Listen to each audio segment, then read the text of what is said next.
இன்றைக்கி நம்ம செய்ய போகிறது கேரளா ஸ்பெஷல் பழம்புரி.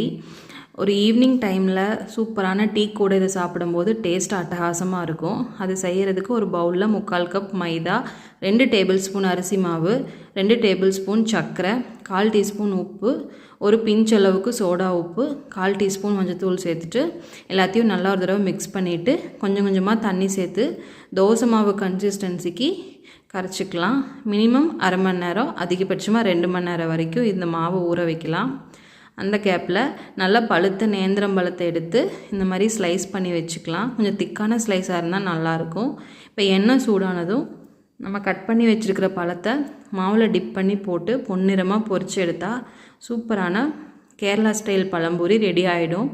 நீங்கள் கேரளாவில் டீ கடையிலலாம் அதிகமாக இருக்கிற ஸ்நாக் இதுவாக தான் இருக்கும். கேரளா ஸ்பெஷல் செஞ்சு பாருங்கள், சூப்பராக இருக்கும். தேங்க்யூ.